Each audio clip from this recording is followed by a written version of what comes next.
ಶ್ರೀ ಗುರುಭ್ಯೋ ನಮಃ. ಹರಿ ಓಂ. ಓಂ ನಮಃ ಶಿವಾಯ. ಜೈ ವಾಸವಿ. ಕಾರ್ತಿಕ ಪುರಾಣ ಅಧ್ಯಾಯ 22. ಪುರಂಜಯ ಕಾರ್ತಿಕ ವ್ರತಗಳನ್ನು ಆಚರಿಸಿ ಫಲವನ್ನು ಹೊಂದುವುದು.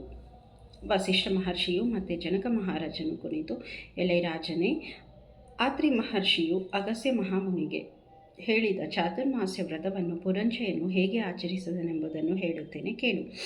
ಸುಶೀಲನ ಉಪದೇಶಾನುಸಾರವಾಗಿ ಪುರಂಜಯನು ಕಾರ್ತಿಕ ಮಾಸದಲ್ಲಿ ಒಂದು ದೇವಾಲಯಕ್ಕೆ ಹೋಗಿ ಭಕ್ತಿ ಶ್ರದ್ಧೆಯಿಂದ ಶ್ರೀಹರಿಗೆ ಷೋಡಶೋಪಚಾರದಿಂದ ಅರ್ಚಿಸಿ ಹರಿಕೀರ್ತನೆಗಳಿಂದ ಗಾನ ಮಾಡಿ ನೃತ್ಯವನ್ನು ನಡೆಸಿ ಸಾಷ್ಟಾಂಗ ದಂಡ ಪ್ರಣಾಮಗಳನ್ನು ಸಮರ್ಪಿಸಿ ಆ ರಾತ್ರಿಯೆಲ್ಲ ಅಲ್ಲಿಯೇ ಇದ್ದು ಪರಾತ್ಪರನ ಧ್ಯಾನವನ್ನು ಮಾಡುತ್ತಾ ಜಾಗರಣೆಯನ್ನು ಮಾಡಿದರು.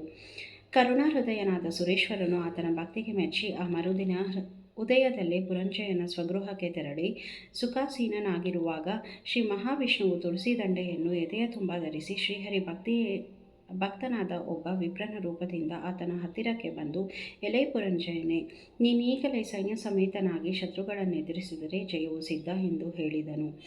ನಂತರ ಆತನು ಧನುರ್ಬಾಣನಾದ ಸಾಧಕಗಳಿಂದ ಒಂದು ರಥವನ್ನೇರಿ ಕೊಂಚ ಸೈನ್ಯ ಸಮೇತರಾಗಿ ಹೊರಟು ಶತ್ರು ರಾಜರುಗಳನ್ನು ಎದುರಿಸಿದನು.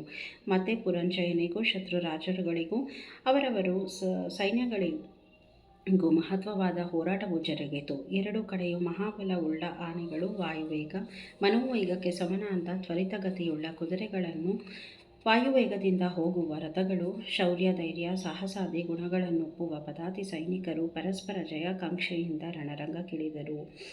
ಕಾಂಬೋಜ, ನೃಪಾಲನೆ ಮೊದಲಾದವರುಗಳಲ್ಲಿ ಅಪಜಯವನ್ನು ಹೊಂದಿ ಪುರಂಜಯ ಕಾಪಾಡುವೆಂದು ದೀನಮುಖರಿಂದ ಕೂಡಿ ಭೀತಿ ಹೊಂದಿ ಓಡಿಹೋದನು. ಶ್ರೀಮನ್ನಾರಾಯಣ ದಯಾರಸ ದೃಷ್ಟಿಗೆ ಅರ್ಹತೆಯುಂಟಾದವನಿಗೆ ಶತ್ರುವು ಸಹ ಮಿತ್ರನಾಗುವನು.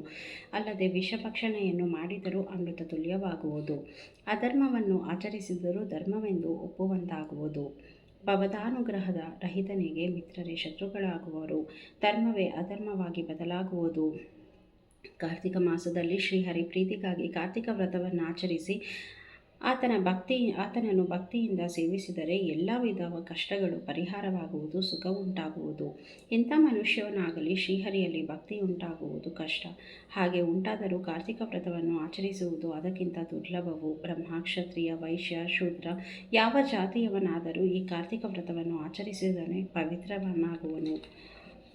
ಭೂಸುರನಾಗಿ ವೇದಾಧ್ಯಯನ ತುರೀಣನಾದನು ಹರಿಭಕ್ತಿರಹಿತನಾದರೆ ಶೂದ್ರ ಸದೃಶನಾಗುವನು. ವೇದ ಪಠನೆಯನ್ನು ನಡೆಸಿ ಶ್ರೀಹರಿಯಲ್ಲಿ ಭಕ್ತಿಯಿಂದ ಕಾರ್ತಿಕ ವ್ರತಾನುಷ್ಠಾನವನ್ನು ಉತ್ತಮವಾಗಿ ಬಾಳುವನು. ಅಂತಹ ಮನೋಪದ್ಮದಲ್ಲಿ ಸುರೇಶ್ವರನು ನಿಲ್ಲುವನು.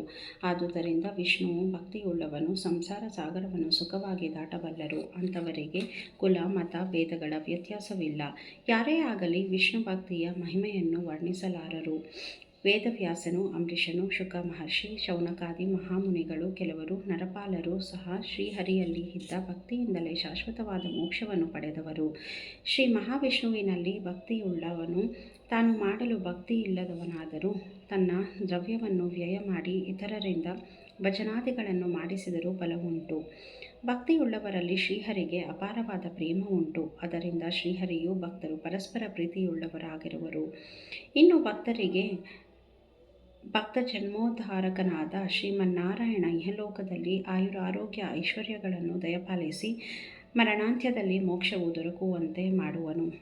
ಎಲೈ ಕುಂಭಸಂಭವನೇ, ಭಗವಂತನು ಜಗದಂತರ್ಯಾಮಿ, ಸೂರ್ಯನಿಗೆ ಸಮನಾದ ತೇಜೋವಂತನು. ಶ್ರೀಹರಿ ಸದೃಶ್ಯನಾದ ಭಗವಂತನು ಅಶ್ವತ್ಥ ವೃಕ್ಷಕ್ಕೆ ಸಮನಾದ ಮರವು ಇಲ್ಲವೇ ಇಲ್ಲವು.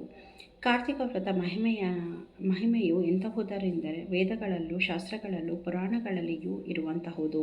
ವೇದಗಳು ಅಂಗೀಕರಿಸುವಂತಹುದು, ಅಧಿಕ ಶ್ರೇಷ್ಠವಾದುದು, ಪರಮ ರಹಸ್ಯವಾದುದು, ಇಂದು ಬೋಧಿಸಲು ಅರ್ಹವಾದುದು ಆಗಿರುತ್ತದೆ. ಯಾವ ಮನುಷ್ಯನು ಇದನ್ನು ಅನುದಿನವೂ ಶ್ರದ್ಧಾಭಕ್ತಿಯಿಂದ ಪಠಿಸುವನು, ಕೇಳುವನು, ಅಂಥವನು ಮೋಕ್ಷವನ್ನು ಪಡೆಯುವನು. ವೈದಿಕ ದಿನದಂದು ಬ್ರಾಹ್ಮಣರು ಮುಂಚಿಸುತ್ತಿರುವಾಗ ಕಾರ್ತಿಕ ಮಹಾತ್ಮೆಯನ್ನು ಪಠಿಸುವರು. ಹೇಳಿದರೂ ಅವನ ಪಿತೃದೇವತೆಗಳು ತೃಪ್ತರಾಗುವರು. ಸ್ಕಾಂದ ಪುರಾಣಾಂತರ್ಗತ ಕಾರ್ತಿಕ ಪುರಾಣದಲ್ಲಿ ಪುರಂಜಯನು ಕಾರ್ತಿಕ ವ್ರತಗಳನ್ನಾಚರಿಸಿ ಫಲವನ್ನು ಹೊಂದುವುದು ಎಂಬ 22ನೇ ಅಧ್ಯಾಯವು ಮುಗಿಯಿತು.